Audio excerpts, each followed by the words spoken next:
Hello everyone and welcome back to the channel. Today we're going to be checking out a 12 volt 100 amp hour lithium iron phosphate battery from Truvalux. Now this is a group 24 battery. It has Bluetooth and low temp charging protection, and on Amazon right now it's going for $159. So for that small of a price, let's see if this is actually worth it.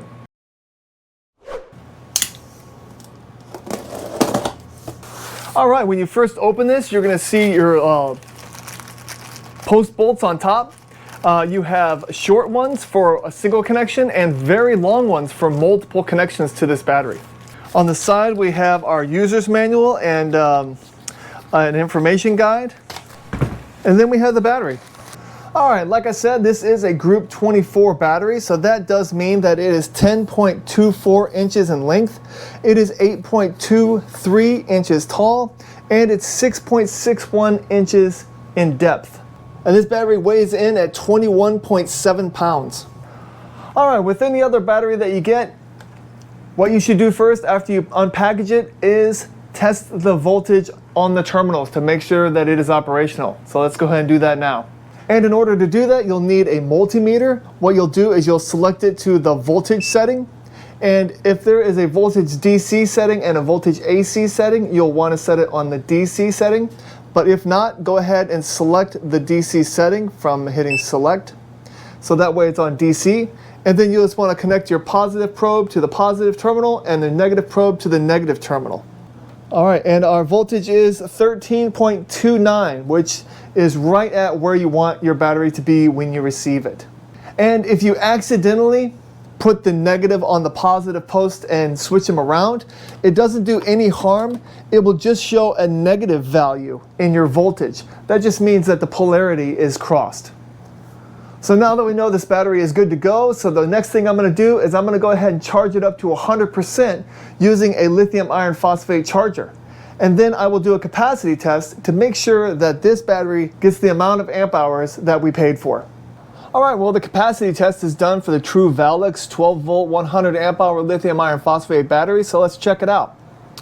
Alright, you can see at the very beginning, at the first 10%, our voltage is still at 12.935. And at 90%, we're still looking at 12.368 voltage. I mean, so we're only dropping 0.6 of a volt in 80% of the capacity of the battery. And you can see right where it starts to really drop off right here, that is right where our 100 amp hours is. But it still delivers even though the voltage is dropping. So the capacity was actually 105.61 amp hours. And that gives us a watt hour capacity of 1339.64. So it definitely passed the capacity test. So let's go ahead and move on to the high amperage test to see what happens there. Alright, well I got my setup for the high amperage testing, so let's go ahead and check out what's going on. Alright, you can see that we have the Truvalux 12 volt 100 amp hour lithium iron phosphate battery right here, and it is connected to a 5,000 watt 12 volt inverter by Mxmoonfree. I also have my stopwatch right here because we're going to do like a 5-minute test, and what it's going to be powering is first a 1200 watt heat gun, just to make sure that it can do it, because that's going to be the maximum continuous amperage draw that it should be able to do.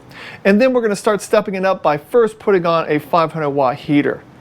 And then if it doesn't trigger the over amperage protection, we'll continue to add stuff on until it does. And what we'll be doing is we're not going to be monitoring this with like a multimeter or a clamp meter and like that. We're going to go ahead and use the app that came with the battery. So let's go ahead and pull up on the screen right now.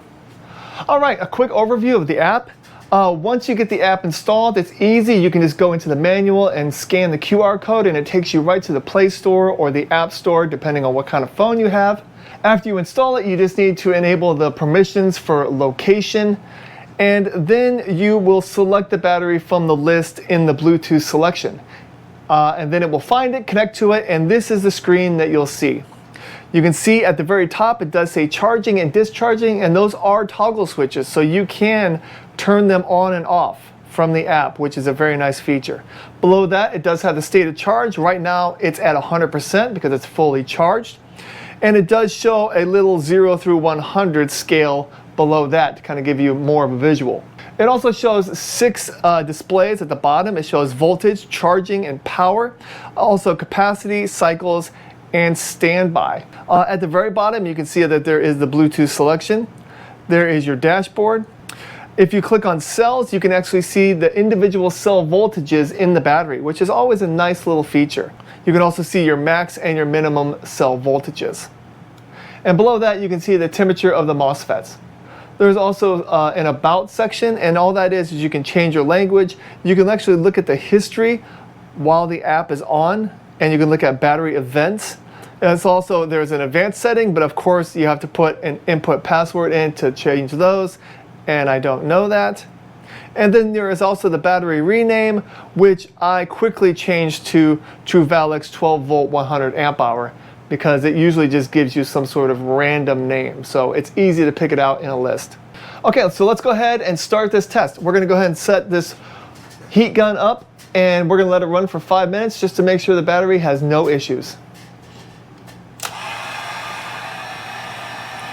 Start the timer. And you can see on the app already that it shows a power of 1264 watts. That is a 97.7 amp draw. So we're just gonna let that run for 5 minutes, and I'll get right back with you. All right, you can see that this test has been going on for 5 minutes, and if we look at the app, we're down to 92% state of charge. We're still powering 1270 watts.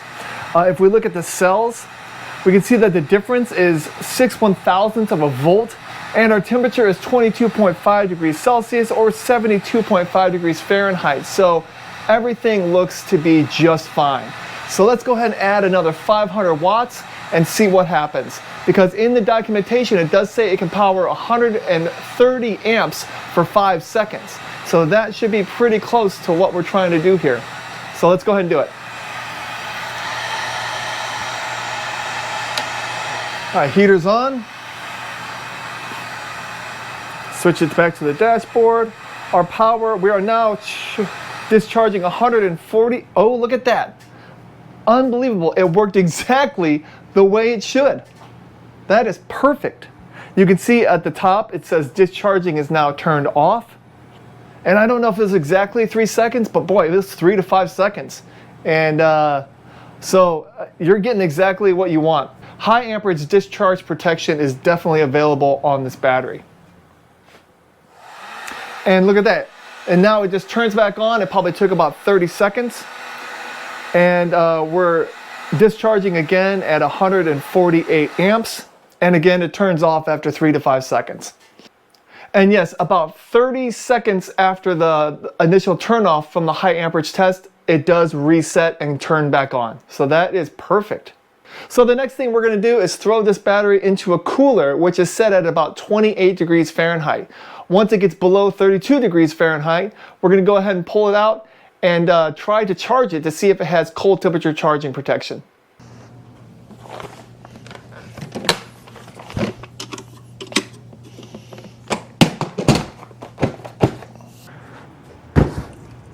Okay, well, I just pulled this Truvalux 12.8 volt 100 amp hour lithium iron phosphate battery out of my IceCo refrigerator, and you can see on the app that the MOSFETs are at -1.1 Celsius right now, which is right around 30 degrees Fahrenheit. So that should be right on the edge of this thing turning off. So let's go ahead and try to charge it and see if it actually charges. You can see that I have the LiTime 20 amp charger right here. It's blinking green, which means it's on standby. What's going to happen is I'm going to go ahead and connect up the positive and negative connections. Here's a negative. And then as soon as I connect the positive, it should go to a solid red, which means it's charging just for a few seconds, and then the battery should shut that off. So it should go to a solid green. So let's go ahead and do it. There we go. Solid red. And solid green, which means the battery shut off the charging. So the cold temperature charging protection does work, and the app shows that it is 30.6 degrees Fahrenheit or a -0.8 degrees Celsius. So it is right on the money.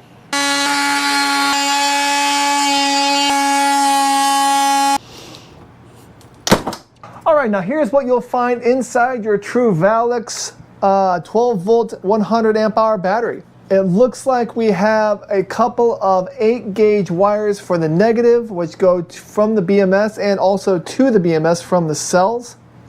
While I was cutting it open, I did nick this one negative wire, so that is my fault. That was not like that when I opened it up. And then we have a 6 gauge wire on the positive. Here are our balance leads along with our temperature sensor, and they are glued to the BMS, which is good. You can see right on top there that it says Truvalux on the label, and it gives you the model, the specifications, communication, and the article number. So it looks like this is a Truvalux BMS, which is nice. It's not just a random brand BMS that anyone could get from the shelf. This pack also has foam on all 4 sides. You can see that they're prismatic cells. There's also fiberboard on the top between the BMS and the cells. And there's also fiberboard right here, which I would like to get off of. I would like to be able to see the cells.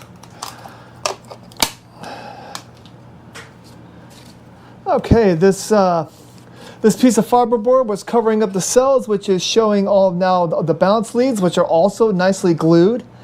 There are welded bus bars in between all the cells. The pressure valves are open, but they were covered by this fiberboard, but I don't see that being a problem. There was about an inch between the fiberboard and the pressure valves. I like how all the balance leads are glued on. There is also a hump in the bus bars, so that allows for some expansion and contraction. Right here is the temperature sensor, which is glued right to the top of the cell, so that is exactly what you want. And I like how these cells are in this plastic case right here, so they're very protected. Unfortunately, that makes it so I can't really find out what kind of cells these are. But boy, this battery goes for $179 on Amazon, but right now you can get $20 off. And for $159 for a 12 volt 100 amp hour battery, this is actually really good build quality from what I can see. The balance leads and the temperature probe are all wrapped in this plastic. Wiring management is really good. I would say that this 6 gauge wire is a little small, but it's really not, because the BMS did such a great job of protecting when it comes to over amperage. So all in all, I'm pretty happy with this build quality. So if you have any questions about the 12 volt 100 amp hour lithium iron phosphate battery from Truvalux, please go ahead and leave them in the comments. I'll have a link to this item in my description just in case you want to look further into it. Thanks a lot for watching this video, and have a great day. Bye-bye.